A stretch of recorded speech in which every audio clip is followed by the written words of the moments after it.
نحمده ونصلي على رسوله الكريم اما بعد فاعوذ بالله من الشيطان الرجيم بسم الله الرحمن الرحيم رب اشرح لي صدري ويسر لي امري واحلل عقدة من لساني يفقهوا قولي۔ قرآن مجید کا آغاز سورۃ الفاتحہ سے ہوتا ہے جو قرآن مجید کی سب سے افضل سورت ہے۔ نبی صلی اللہ علیہ وسلم کسی سفر میں تھے تو ایک آدمی آپ کے پاس اترا۔ وہ کہتا ہے کہ نبی صلی اللہ علیہ وسلم نے اس کی طرف متوجہ ہو کر فرمایا، کیا میں تمہیں قرآن کے افضل حصے کے بارے میں نہ بتاؤں؟ پھر آپ صلی اللہ علیہ وسلم نے اس پر الحمدللہ رب العالمین کی تلاوت کی۔ سورۃ الفاتحہ ایک بے مثال سورت ہے۔ رسول اللہ صلی اللہ علیہ وسلم نے فرمایا، اللہ عز و جل نے ام القرآن فاتحہ جیسی سورت نہ تو تورات میں نازل فرمائی اور نہ ہی انجیل میں، اور یہی سبع مثانی ہے، اور اللہ تعالیٰ فرماتے ہیں کہ یہی سورت میرے اور میرے بندے کے درمیان تقسیم شدہ ہے، اور میرے بندے کو وہی ملے گا جو وہ مانگے گا۔ اعوذ باللہ من الشیطان الرجیم بسم اللہ الرحمن الرحیم۔ اللہ کے نام سے ابتدا جو بہت مہربان نہایت رحم فرمانے والا ہے۔ قرآن مجید کی جب ابتدا کی جاتی ہے، آغاز کیا جاتا ہے، تو سب سے پہلے تعوذ پڑھا جاتا ہے کہ میں اپنے آپ کو اللہ کی پناہ میں دیتی ہوں شیطان مردود سے بچنے کے لیے۔ شیطان مردود کبھی بھی نہیں چاہتا کہ انسان سیدھے راستے کی طرف چلے، اور قرآن کا راستہ ہی سیدھا راستہ ہے۔ نبی صلی اللہ علیہ وسلم کا دیا ہوا راستہ ہی دراصل سیدھا راستہ ہے، لیکن شیطان کبھی بھی یہ نہیں چاہتا کہ ہم اس قرآن سے ہدایت پائیں۔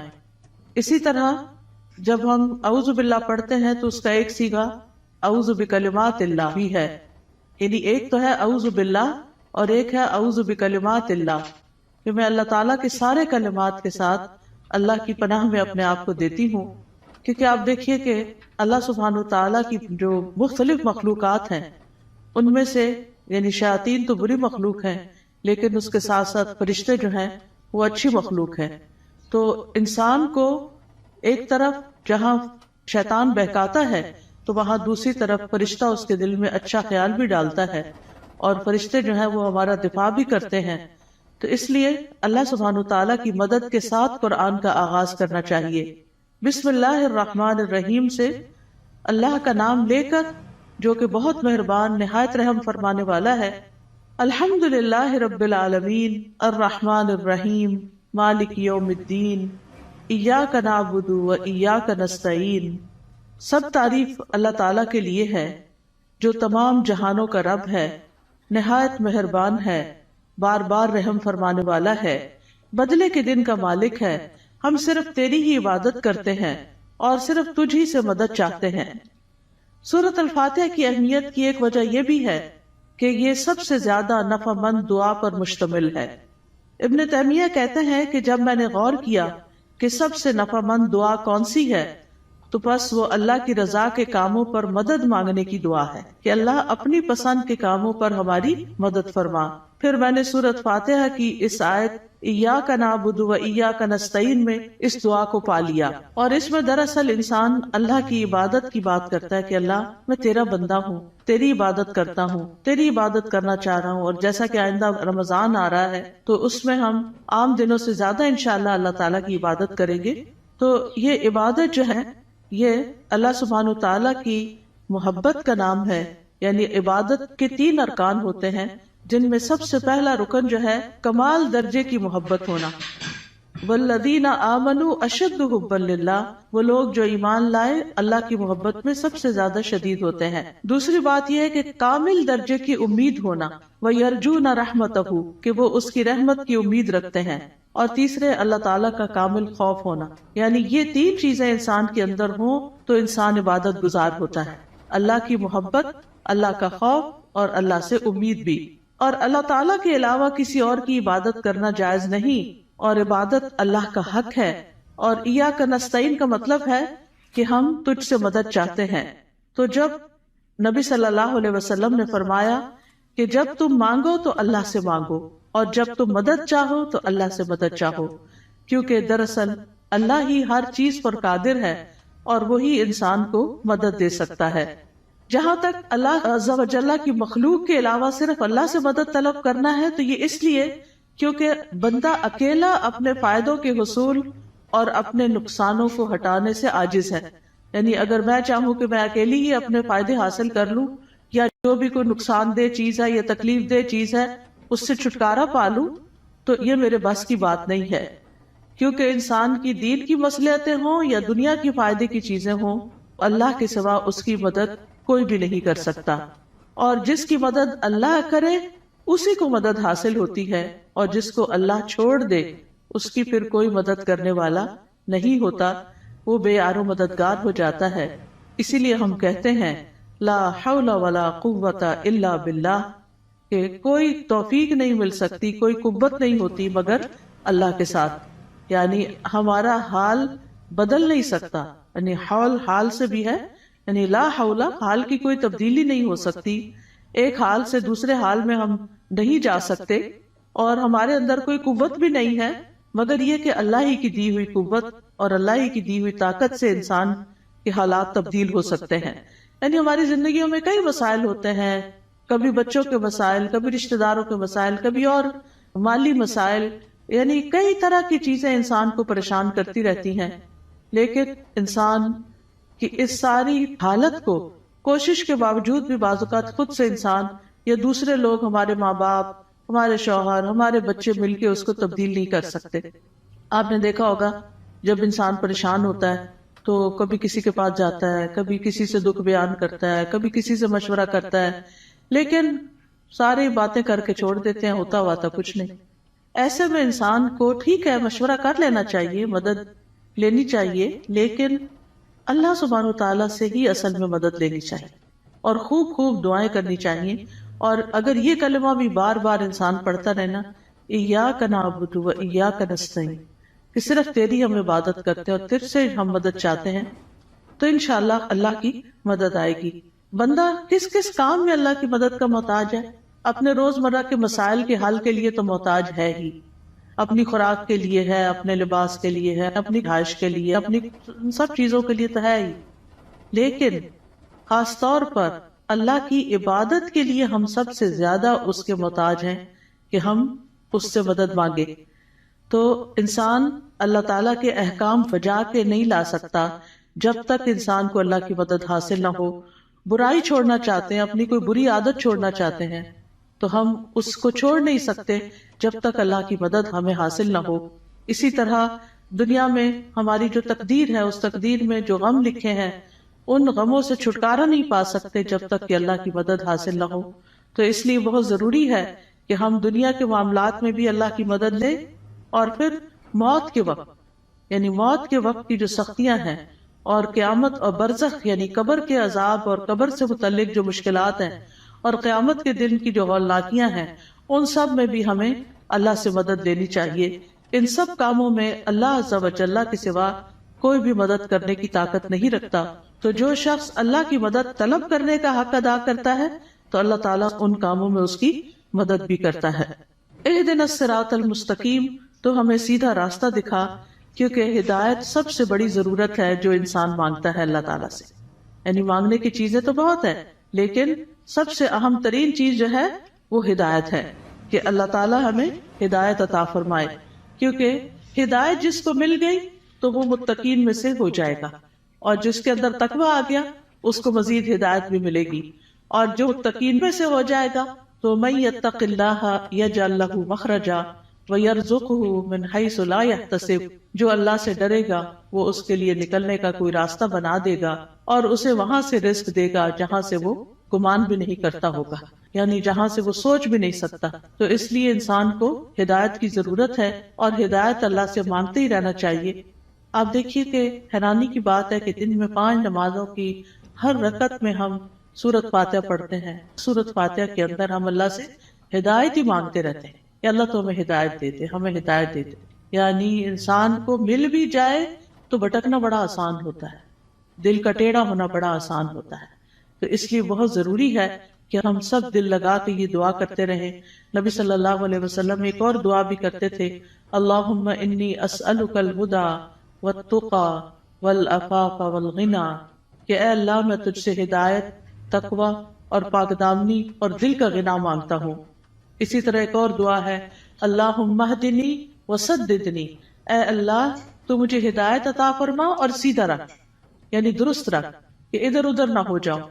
اسی طرح نبی صلی اللہ علیہ وسلم تہجد کے وقت اللہ تعالیٰ سے سیدھے رستے کی ہدایت کی دعا مانگتے تھے، اور اپنی تہجد کی نماز شروع ہی اس دعا سے کرتے تھے، اللہم رب جبریل و میکائیل و اسرافیل فاطر السماوات والارض عالم الغیب والشہادۃ انت تحکم بین عبادک فیما کانوا فیہ یختلفون اللہم اہدنی لما اختلف فیہ من الحق انک تہدی من تشاء الی صراط مستقیم۔ اے اللہ، جبریل، میکائیل اور اسرافیل کے رب، آسمانوں اور زمین کے پیدا کرنے والے، ہر غیب اور حاضر کو جاننے والے، تو اپنے بندوں میں ان چیزوں کا فیصلہ کرے گا جن میں وہ اختلاف کرتے ہیں۔ اے اللہ، مجھے اس حق کی طرف رہنمائی دے جس میں اختلاف کیا گیا ہے، یقیناً تو جس کو چاہتا ہے سیدھے رستے پہ چلاتا ہے۔ یعنی جن چیزوں میں لوگ اختلاف کر رہے ہیں کہ یہ سیدھا رستہ ہے کہ نہیں، تو اللہ مجھے اس میں سیدھا رستہ دکھا دے۔ اب دیکھیں، ایک تو ہوتا ہے کہ ہم دین کی طرف نہ آئیں، لیکن ہم جب دین کی طرف آ بھی جاتے ہیں نا، تو اس میں بھی لوگ، کوئی کہتا ہے یہ کرو، کوئی کہتا ہے وہ کرو، تو انسان پھر کنفیوز ہوتا ہے کہ میں کیا کروں اور کیا نہ کروں۔ تو ایسے میں جہاں بھی اختلاف ہو، بہتر یہی ہے کہ انسان اللہ سے اس میں صحیح رہنمائی کی دعا مانگے۔ یعنی دو لوگوں کے بیچ میں کوئی مس انڈرسٹینڈنگ، کوئی اختلاف ہو جاتا ہے، ہر انسان کیا سمجھتا ہے، میں ٹھیک ہوں، اور وہ اپنا نقطہ نظر جو ہے یا اپنا پوائنٹ آف ویو جو ہے وہ بہت شدت کے ساتھ بیان کرتا ہے، لیکن اصل بات یہ ہے کہ انسان اللہ سبحانہ تعالیٰ سے جب مدد مانگتا ہے کہ اللہ اس اختلاف میں مجھے ہدایت دے، تو ہی سیدھے رستے پر ہوتا ہے۔ پھر اسی طرح یہ ہے کہ بچوں کو بھی صحیح فیصلے کرنے کے لیے ہدایت کی دعا دینی چاہیے۔ عبد الحمید بن سلمہ کہتے ہیں کہ ان کے والدین ان کے متعلق اپنا مقدمہ لے کر نبی صلی اللہ علیہ وسلم کی خدمت میں حاضر ہوئے۔ میرے والدین میں سے ایک مسلمان تھا، دوسرا نہیں تھا، کافر تھا۔ نبی صلی اللہ علیہ وسلم نے بچے کو اختیار دیا تو وہ ان دونوں میں سے جو کافر تھا اس کی طرف متوجہ ہو گیا۔ تو آپ کو فکر لگی کہ یہ اگر کافر لے جائے گا تو بچے کو کافر بنا دے گا۔ تو آپ صلی اللہ علیہ وسلم نے اسی وقت دعا کی، اللہم اہدہ، اللہ اس کو ہدایت دے دے۔ تو وہ مسلمان کی طرف متوجہ ہو گیا۔ تو پھر آپ نے فیصلہ اس کے حق میں کیا، کیونکہ آپ خود سے نہیں اس بچے کو کہہ سکتے تھے یا خود سے دے نہیں سکتے تھے، وہ بچے کی چوائس پر تھا کہ وہ کدھر جانا چاہتا ہے۔ تو آپ نے اس کے لیے دعا شروع کر دی۔ اس سے پتہ چلتا ہے کہ زندگی کے چھوٹے چھوٹے معاملات میں آپ لوگوں کی فکر کتنی کرتے تھے، ان کے لیے دعائیں کیسی کرتے تھے، اور سب سے زیادہ تو ان کی ہدایت اور ان کی آخرت کی فکر۔ پھر اسی طرح یہ ہے، صراط الذین انعمت علیہم، راستہ ان لوگوں کا جن پر تو نے انعام کیا۔ یعنی ہم سیدھا راستہ تو مانگتے ہیں، لیکن ہمیں یہ نہیں پتا کہ وہ کیسے پتا چلے گا، کون سا ہمارے لیے نمونہ ہے، کن لوگوں کو ہم فالو کریں۔ کیونکہ پڑھی ہوئی چیزیں، سنی ہوئی چیزیں انسان جب کرنے لگتا ہے تو طریقہ فرق ہو جاتا ہے، لیکن جب کسی کو کرتے ہوئے دیکھتا تو آسانی ہو جاتی۔ اس کی مثال ایسے ہی ہے کہ جیسے آپ اگر کسی سے ریسیپی پوچھتے ہیں کہ میں یہ فلاں چیز کیسے بناؤں، تو آپ نے دیکھا ہوگا جیسے آلو گوشت ہے مثال کے طور، تو ہر گھر کے بنانے کا طریقہ فرق، اور ہر ایک ٹائم بھی فرق لیتا ہے۔ کوئی جلدی سے بنا کے رکھ دیتا ہے، کوئی آہستہ آہستہ بناتا ہے، کوئی ایک طریقے سے، کوئی دوسرے طریقے سے۔ تو اب اگر آپ صرف ریسیپی پوچھیں گے تو ہو سکتا ہے کوئی چیز مس ہی کر دے اس میں سے۔ تو جب آپ کسی کو بناتے ہوئے دیکھیں گے، صرف ایک دفعہ دیکھنے کی ضرورت ہے، تو آپ کو بہت آسان ہو جائے گا وہ کام کرنا۔ کوئی بھی چیز ہو، جب آپ کسی کو کرتے ہوئے دیکھتے ہیں تو وہ آسان ہو جاتی۔ زبانی ایکسپلین کر کر کے انسان کہیں نہ کہیں غلطی کر جاتا ہے، کچھ نہ کچھ مس کر جاتا ہے۔ اور آج اہدنا الصراط المستقیم پہ بات ہونی تھی، تو اللہ نے ہمیں وہ گما کے آئے ہیں تو پتہ چلے کہ اگر ایک ٹرن بھی زندگی میں الٹا لیتے ہیں، کہیں غلط فیصلہ کرتے ہیں، تو کہیں سے کہیں پہنچ جاتے ہیں، بالکل ہی یعنی قریب آنے کی بجائے اور دور نکل جاتے ہیں، صرف ایک ٹرن اگر غلط لے لیں آپ۔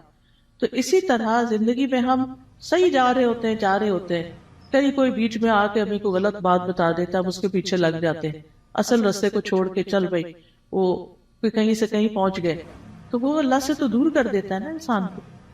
تو اس لیے ہمیں یہ کہا گیا ہے کہ ان لوگوں کا راستہ مانگو جو ہدایت پر تھے، اور وہ کون تھے؟ انبیاء تھے، صدیقین تھے، شہداء تھے، صالحین تھے، نیک لوگ تھے، صحابہ کرام تھے، تابعین تھے، تبع تابعین تھے، جن کو آپ صلی اللہ علیہ وسلم نے خیر القرون میں سے قرار دیا.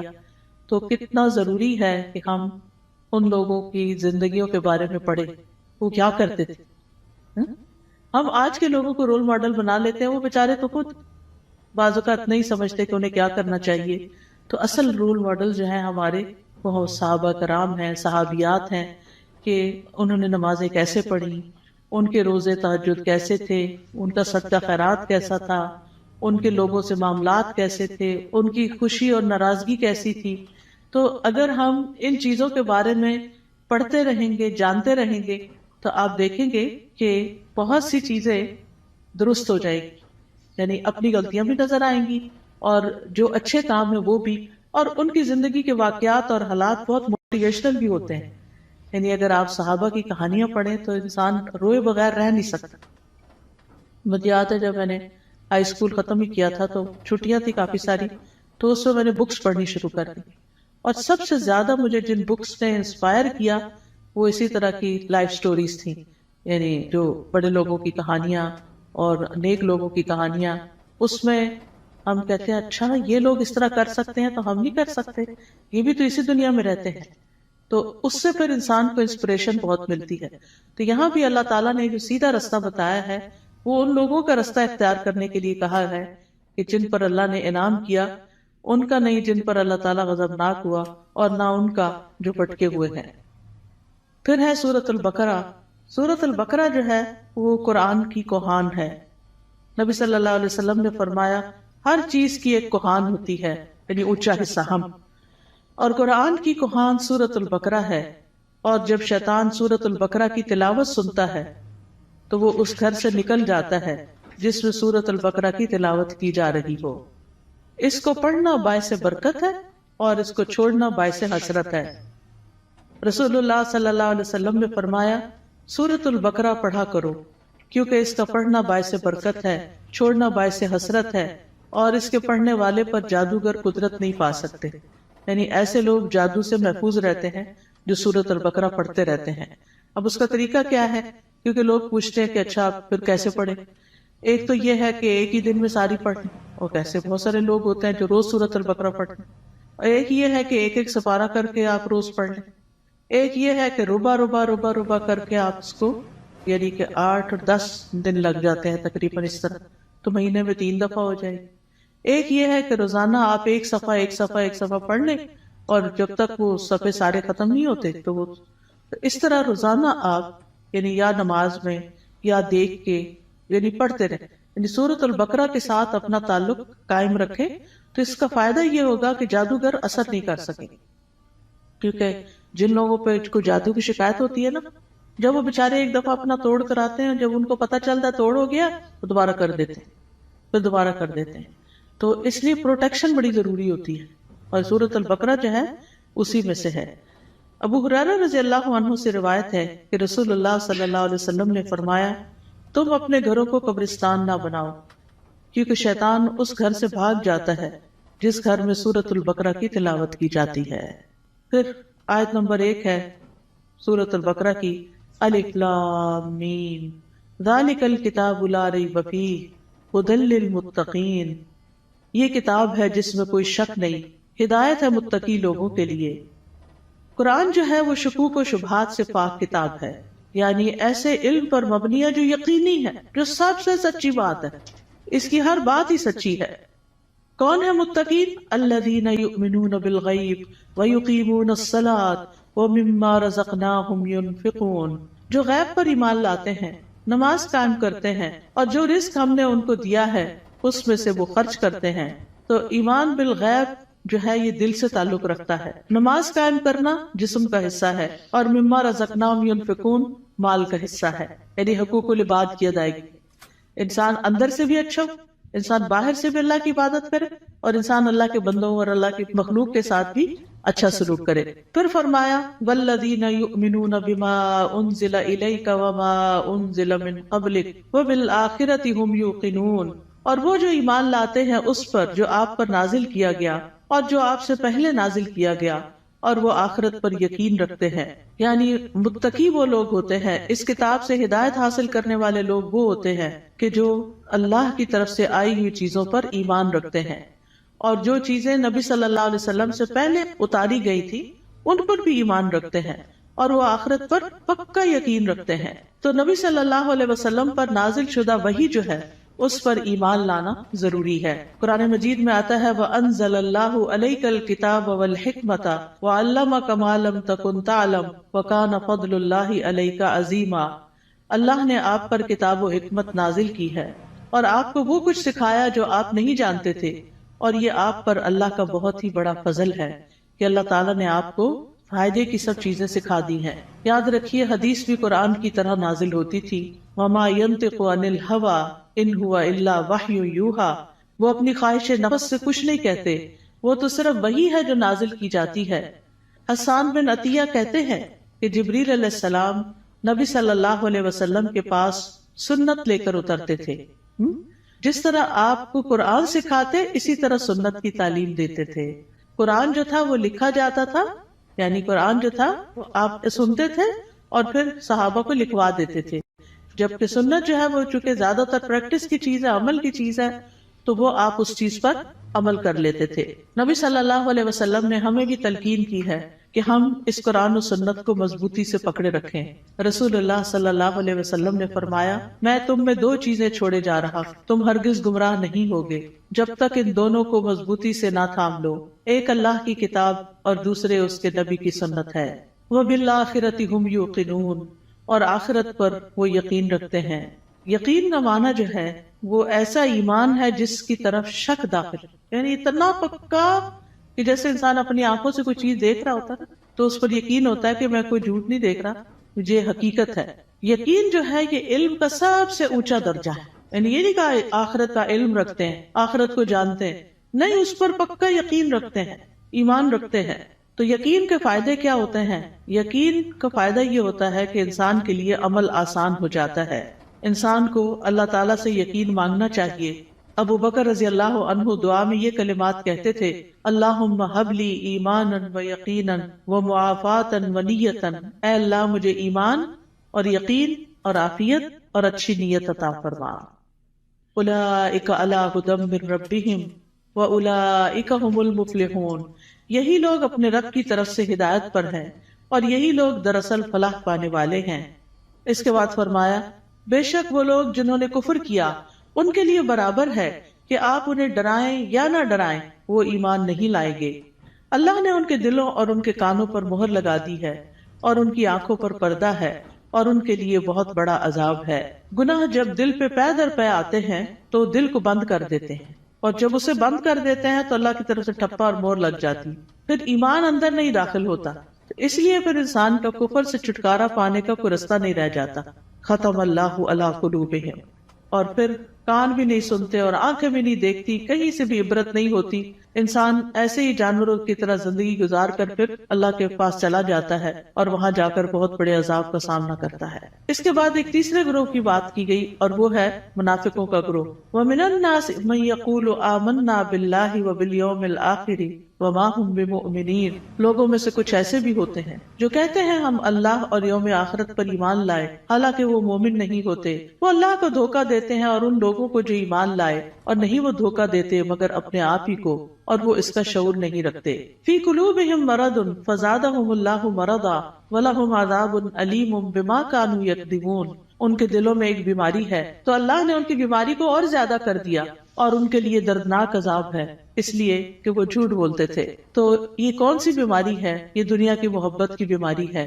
اس وجہ سے وہ اللہ سبحانہ و تعالیٰ کی عبادت نہیں کرتے، اسی وجہ سے وہ آخرت کی فکر نہیں کرتے، اسی وجہ سے وہ نبی صلی اللہ علیہ وسلم کی سنت کو کوئی اہمیت نہیں دیتے. کیونکہ جب دل دنیا کی طرف جھک جاتا ہے اور اس کے اندر بڑھتا چلا جاتا ہے، جو دنیا میں ہی سکون پاتا ہے، دنیا سے محبت کرتا ہے، وہ دل پھر آخرت سے غافل ہو جاتا ہے.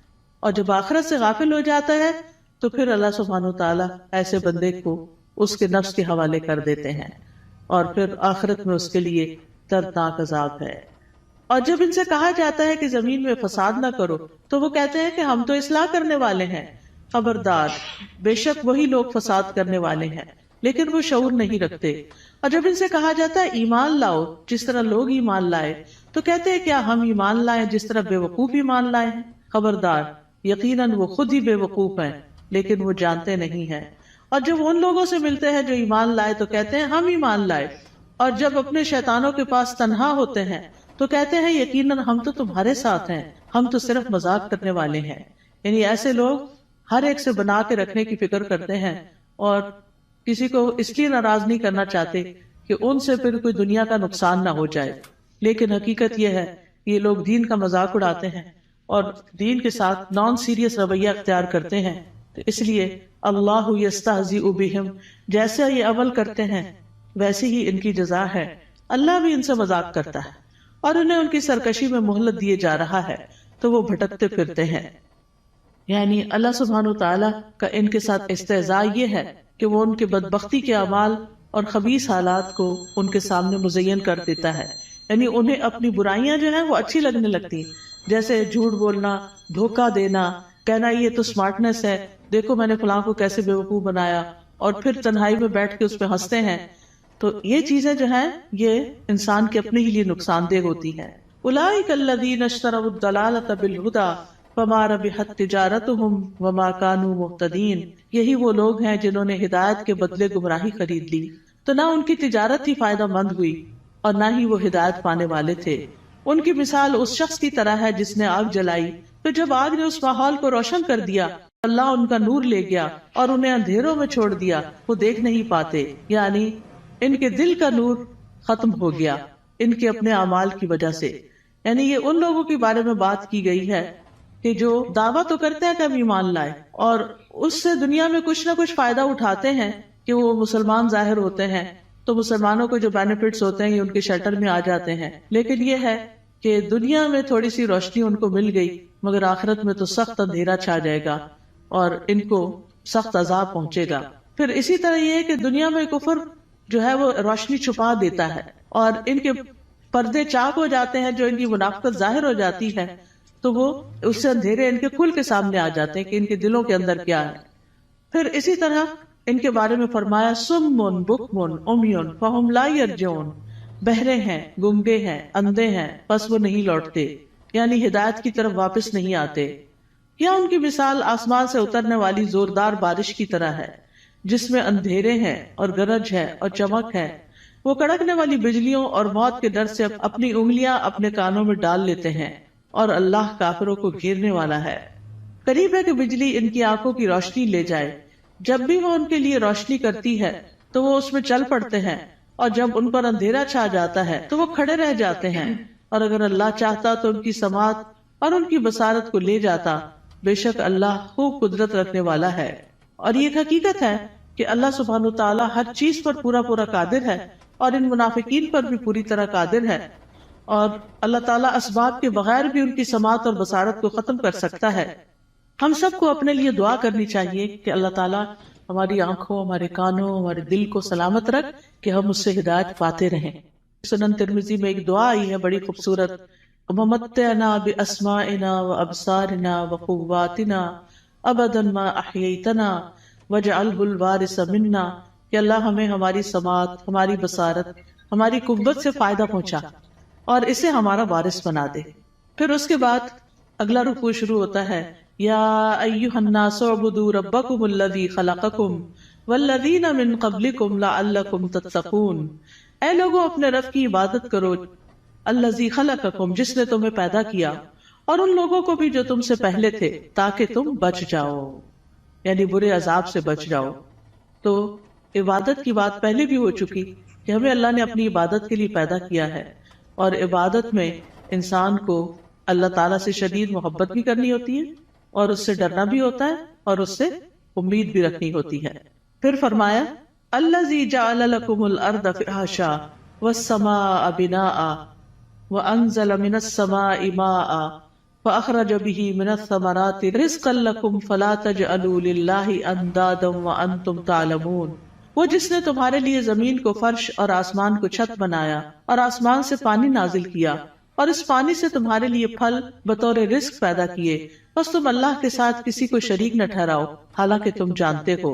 اور اگر تمہیں اس قرآن میں شک ہے جو ہم نے اپنے بندے محمد پر نازل کیا صلی اللہ علیہ وسلم، تو اسی طرح کی ایک صورت تم بھی بنا لاؤ، اور اللہ کے سوا اپنے گواہوں یعنی مددگاروں کو بھی بلا لو اگر تم سچے ہو۔ فَإِن لَّمْ تَفْعَلُوا وَلَن تَفْعَلُوا فَاتَّقُوا النَّارَ الَّتِي وَقُودُهَا النَّاسُ وَالْحِجَارَةُ أُعِدَّتْ لِلْكَافِرِينَ، پھر اگر تم نے ایسا نہ کیا اور تم ہرگز نہ کر سکو گے تو بچو اس آگ سے جس کا ایندھن انسان اور پتھر ہے، جو کافروں کے لیے تیار کی گئی ہے، اور خوشخبری دے دیجئے ان لوگوں کو جو ایمان لائے اور انہوں نے نیک عمل کیے۔ تو خوشخبریاں کس کے لیے ہیں؟ گڈ نیوز کس کے لیے ہیں؟ جو ایمان لا کر اچھے کام کرتا ہو، کہ ان کے لیے ایسے باغات ہیں جن کے نیچے نہریں بہتی ہیں، جب انہیں ان باغوں میں سے کسی قسم کا پھل کھانے کو دیا جائے گا تو وہ کہیں گے یہ تو وہی ہے جو اس سے پہلے بھی ہم دیے گئے، اور انہیں اس سے ملتے جلتے پھل دیے جائیں گے۔ وہاں ان کے لیے پاک صاف بیویاں ہوگی، اور وہ ان باغات میں ہمیشہ رہنے والے ہیں، ہمیشہ کے لیے۔ یہ کتنی بہترین جزا ہے جو نیک عمل کرنے والوں کی ہے۔ معاذ بن جبل رضی اللہ عنہ کہتے ہیں کہ نیک عمل وہ ہوتا ہے جس میں 4 چیزیں ہوں۔ نمبر 1 علم کے ساتھ ہو کیا۔ نمبر 2 اچھی نیت ہو، کرنے کی نیت بھی اچھی ہونی چاہیے۔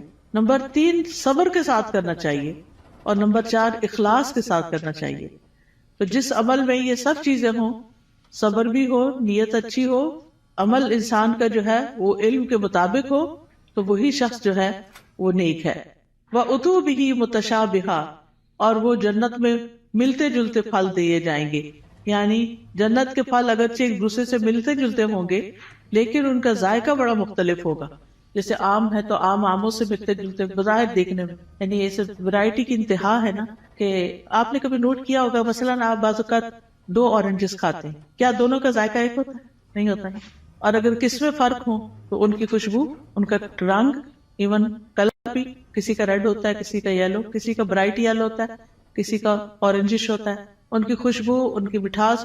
اب وہ جنت میں ان کے سامنے پھل پڑے ہوئے ہیں، دیکھنے میں ایک جیسے لگ رہے ہیں، ایک کھائیں گے اور مزہ، ایک کھائیں گے اور مزہ، ایک کھائیں گے اور مزہ، کیونکہ اگر 2 پھل ایک جیسے بھی کھائیں گے تو وہ بور ہو جاتا ہے نا انسان۔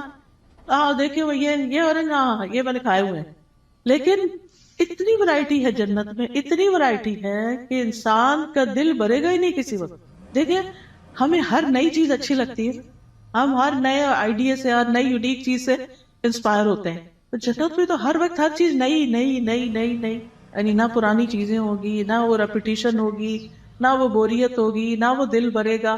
اب فیشن کیا ہے؟ ایک نیا آئیڈیا ہی ہوتا ہے نا، حالانکہ بعض اوقات اس میں بڑی تکلیف بھی ہوتی ہے، لیکن وہ نیا ہوتا ہے تو لوگوں کو اٹریکٹ کرتا ہے، یونیک، ان یوزول۔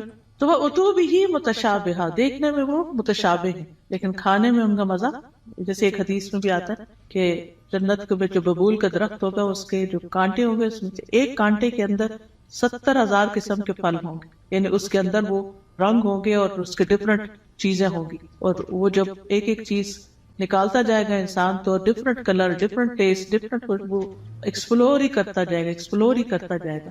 اسی لیے خالدین فی، رہنا ہی رہنا ہے، کوئی موت نہیں ہے وہاں، جنت میں موت نہیں ہے، جہنم میں بھی موت نہیں ہو۔ اس لیے انسان کو جنت کا شوق لگ جانا چاہیے، اور اس کے لیے کوشش کرنی چاہیے، اس کے لیے تڑپنا چاہیے، اور اس کے لیے ہر وہ کام کر لینا چاہیے جس سے بس ایک دم اندر چلے جائیں، چاہے وہ اچھی عبادت کر کے، چاہے وہ بندوں کی خدمت کر کے، یعنی جو کام پتہ چلے نا یہ جنت میں لے جانے والا، تو انسان کو اس کا حریص ہو جانا چاہیے۔ ٹھیک ہے ہم کمزور انسان ہیں، نہ ہمارے پاس اتنی ہمت ہے زیادہ، نہ مال ہے زیادہ، لیکن کچھ نہ کچھ تو کرتے چلے جائیں تاکہ ایک دن اللہ تعالیٰ کا دیدار بھی ہو، کیونکہ جنت عدن میں جو لوگ ہوں گے اللہ تعالیٰ کے دیدار میں انہیں کوئی رکاوٹ پیش نہیں آئے گی، اور اللہ تعالیٰ کے وہ بڑے پسندیدہ اور چوزن لوگ ہوں گے۔